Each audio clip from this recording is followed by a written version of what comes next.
உலகத்தமிழர்கள் அனைவருக்கும் வணக்கம். இது உங்கள் தென்னகம். நான் உங்கள் விஷ்ணு. நியூஸ் 18ல ஒரு விவாத நிகழ்ச்சி ஒன்று நடக்குது. பலமுனை போட்டியால் 2026 பலமுனை போட்டியால் பலன் யாருக்கு அப்படிங்கிற தலைப்பில் ஒரு விவாத நிகழ்ச்சி. அந்த விவாத நிகழ்ச்சியில் நாம் தமிழர் கட்சி சார்பாக அண்ணன் இடுமாவன கார்த்தி அவர்கள் பங்கெடுக்கிறாப்புல, பாஜக சார்பாக எஸ்ஜி சூர்யா இருக்கார்ல அவர் பங்கெடுக்கிறாப்புல, தாவேகா சார்பாக நாஞ்சில் சம்பத்தும், அதே போல் திமுக சார்பாக தங்கத்தமிழ்ச்செல்வன் எம்பி தங்கத்தமிழ்ச்செல்வனும், அதுக்கு இன்னொரு திமுக இன்னொரு அல்லக்கை ஒருத்தருப்பாங்கல்ல, அது போல அந்த அல்லக்கையாக செந்தில்வேலும் நம்ம தமிழ்கேள்வி சிந்தியா அண்டா புரட்டா வச்சு செந்தில் இருக்காருல்ல அவரும் பங்கெடுக்கிறாப்புல. அந்த நிகழ்ச்சியில் செந்தில்வேல் பேசும்போது அங்கே உட்கார்ந்துருந்த பாஜக சேர்ந்தவர்கள் வந்து ஏதோ கேள்வி பண்ணியிருப்பாங்களே, ஏதோ கீழே இருந்து ஏதோ வார்த்தையை விட்டுருப்பாங்களே. உடனே செந்தில்வேல் கோவப்பட்டு அதுக்கு பேசணும், இல்லைனா பாஜக அநாகரித்து பாருங்க அப்படின்னு காட்சிப்படுத்திருக்கலாம். அங்கேயே வச்சு பாருங்கன்னா செய்கிறாங்க பாருங்க, ஏதோ கட்டுப்படுத்துங்க அப்படின்னு சொல்லியிருக்கலாம், ஏதோ பண்ணியிருந்துருக்கலாம். முதல்ல அந்த மாதிரி அநாகரிகமாக செய்வதை நம்ம ஆதரிக்கல, பாஜக காரங்க செஞ்சுதான் வன்மையாக கண்டிக்கிறோம். ஆனால் இது மாதிரி திமுக காரன் பலமுறை பண்ணியிருக்காங்க. அது வேற நாம் தமிழர் கட்சியுடைய மேடையில் ஏறியே இது மாதிரி பல பிரச்சனை பண்ணியிருக்காங்க. அப்போ இந்த இடத்துல பாஜக காரங்க செஞ்சதை நம்ம வந்து வன்மையாக கண்டிக்கிறோம். இது ஒரு பக்கம் இருந்தால் செந்தில்வேல் பேசிட்டு அங்கே பரபரப்பு சும்மா சலசலப்பு, அவங்க பாஜகக்காரங்க பேச திருப்பி இவர் பேச ஒரு பரபரப்பானவனே அங்கேருந்து செந்தில்வேல் உடனே கிளம்பி வெளியே போயிருக்காப்புல. செந்தில்வேல் வெளியே கிளம்பி போனதுக்கு பிறகு 1 மணி நேரம் ஏறக்குறைய அந்த விவாத நிகழ்ச்சி நடந்திருக்கு. சரி, நடந்து முடிச்சதுக்கப்புறம் பார்த்தா யாரையும் வெளியே விடலையாம். அங்கே இருந்த நியூஸ் 18 அந்த ஊடகத்துடைய வேலை செய்யக்கூடியவர்களாம், அந்த இங்கே பாதுகாப்புக்கு வந்துருக்கூடியவர்களாம் யாரும் வெளியே போகக்கூடாதுன்றாங்க. என்ன காரணம் பார்த்தா, வெளியே செந்தில்வேல் வெளியே போய் திமுக காரங்களை கூட்டு வந்து சண்டை போடுறதுக்காண்டி இந்த மாதிரி பாஜக காரங்களை அடிக்கணுன்றக்காண்டி வெளியே நிற்கிறாப்புல அப்படிங்கிற செய்தி வந்திருக்கு. அப்படியா, சரி பார்ப்போம் அப்படின்னு தாவேகா காரங்க போயிருக்காங்க, ஒன்றும் செய்யலை. நாம் தமிழர் கட்சிக்காரங்க போயிருக்காங்க, ஒன்றும் செய்யலை. பாஜக காரங்க வெளியே வரும்போது செந்தில்வேல் கூட்டு வந்த அந்த குண்டர்கள் ரவுடி பசங்க திமுகவை சேர்ந்தவர்கள் சண்டை போட்டு உருண்டாங்க. அதை காணொலிகள் இருக்கு, போட்டு வரேன் பாருங்க.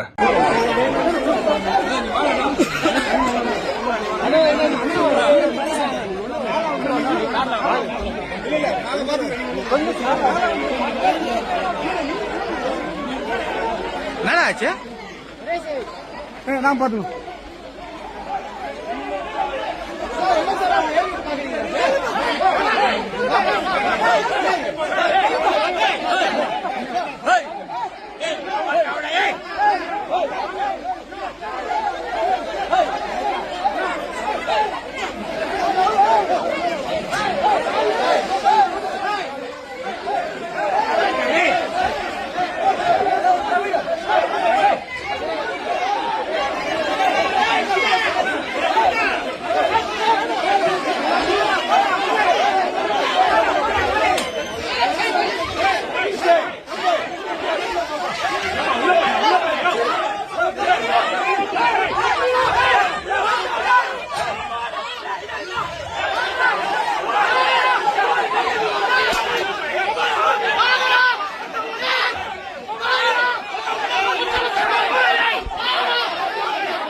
நம்ம என்ன சொல்றோம்னா, ஒருத்தர் பேசும்போது இடைமறுத்து பேசுவதையோ இல்லை எந்திரிச்சு கூச்சல் விடுவதையோ அது ரொம்ப அநாகரிகமான போக்கு. இதை தொடர்ச்சியாக திமுக தான் பண்ணுவான்.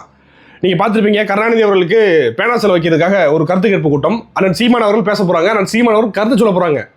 அங்க என்ன மாதிரியான பேச்செல்லாம் பேசினாங்க? இதை செந்தில்வேலு சீமான் இப்படி அநாகரிகமாக பேசக்கூடாது, அதை செய்யக்கூடாது, இதை செய்யக்கூடாதுன்னு சொல்லி அதுக்கப்புறம் வீடியோ கூட வந்து போட்டாப்ல.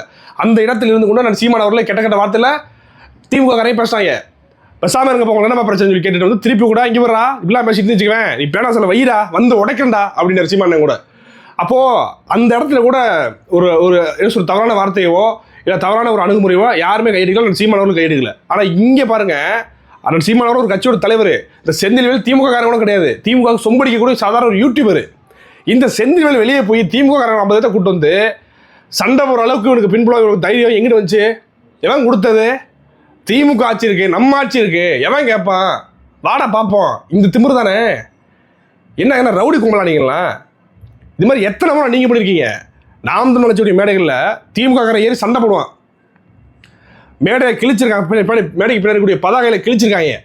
இப்படி அநாகரிகமாக தொடர்ச்சியாக நடந்து கொண்டு இருக்கக்கூடிய இந்த திமுக கும்பல் இன்றைக்கு வந்து இவங்களை எப்படி தவறாக பேசலாம், எங்கள் செந்தில்வேல் எப்படி நீங்கள் தவறாக பேசலாம் சண்டைக்கு வராங்கன்னா இவங்க எப்படிப்பட்ட கேவலமானவங்க பாருங்க. இப்போ சமீபத்தில் கூட சீமானோடைய வண்டியை மறைச்சு பிரச்சனை இழுத்தாங்க. அப்போ வேணா சும்மா விட்டுருந்தா என்ன இருக்கும் பாருங்க. ஆளுங்கட்சியாங்க அவங்க இல்லை, எத்தனை நாள் நீங்கள் இப்படி ஆட்சி நேரத்தில் உட்காந்துருவீங்க? பாஜக செய்தது தவறு தாங்க, அதுக்கு நீங்கள் ஆள் விட்டு அடிப்பீங்களா? நீ என்ன கூலிப்படையா? பீஸ் கிள்ளிட்டான போய் எங்கள் அம்மா அப்பா கூட்டுறேன் பாருங்க, எங்கள் மிஷின் அடிக்க வைக்க போகிற பாருங்க அப்படின்னு கூட்டு சின்ன பிள்ளைல குழந்தையில இருக்கும்போது எப்படி வீட்டில் போய் சொல்லி கொடுப்பாங்களோ அது மாதிரி ஆளை கூட்டு வந்துருக்கு. பேச தான் செய்யணும். உனக்கு கலாய்க்கிறான், நீ திருப்பி கலாயி. இல்லைனா அங்கேருந்து இது மாதிரி அநாகரிகம் பண்ணுறாங்க, என்ன செஞ்சுட்டு இருக்கீங்க ஊடகவியலாளர்கள் அப்படின்னு நீங்கள் அதை அவங்கள பற்றி கேட்டுருக்கணும். எதை செய்யாமல் வெளில போய் ஆளை கூட்டு வந்து பொறுக்கித்தனமா இல்லையா? என்ன மாதிரியான போக்கு இது? நான் பேர் எடுக்க பார்க்குறீங்களா? ஓ அவ்வளோ மானம் இருக்கா முதல்ல. அதாவது செந்தில்வேலை கலாச்சா மானம் இருக்கக்கூடியவனுக்கு தான் கோவம் வரும். செந்தில்வேல் மானம் கட்டு போய் தானே திமுக இருக்காப்புல. இன்றைக்கு திமுக ஆட்சியில் இருக்கக்கூடிய எந்த தவறை பற்றி பேசுறது கிடையாது. மானம் எப்படி சூடு சொன்ன இருக்கு அந்த அளவுக்குலாம் செந்தில்வேலுக்கு கேள்வி வருமா வராதா? வந்திருக்கு நமக்கு. அப்போ இதான் உறவுகளே, இந்த மாதிரியான ஒரு கேடுகட்ட போக்கு திமுக ஆட்சியில் மட்டும் நடக்கும். திமுக காரங்க நினைச்சா என்ன வேணா செய்வாங்கிறதுக்கு இது ஒரு சான்று. இப்போ என்ன சொல்கிறேன், செந்தில்வேல் போய் ஆளை கொடுத்துருக்காப்புல, நீ என்ன செய்யணும்? அநாகரிகம் பேசிருக்கானா? நீ நேரடியாக காவல் நிலையத்தில் புகார் கொடுத்துருக்காங்களா? இந்த மாதிரி அநாகரிகம் பேசுகிறாங்க, இந்த மாதிரி காவலர்களாக இருக்கு பாருங்க, இவன் பேசியிருக்கான், அவன் வழக்க போடு. நான் பேசியிருக்கோம் அநாகரிகம் பொது இடத்துல கெட்ட திட்டான், வழக்க போடு. இது செஞ்சுருக்கலாம்ல. நீ ஆளை கொடுத்து அடிக்க வரீனா இது ரவுடித்தனமா இல்லையா? காவல்துறை இந்த நபர்கள் மீது எத்தனை பேர் மீது வழக்கு போட்டிருக்காங்க? என்ன போக்கு இது? உறவுகளை இதை பற்றி கூட கருத்து சொல்லுங்க.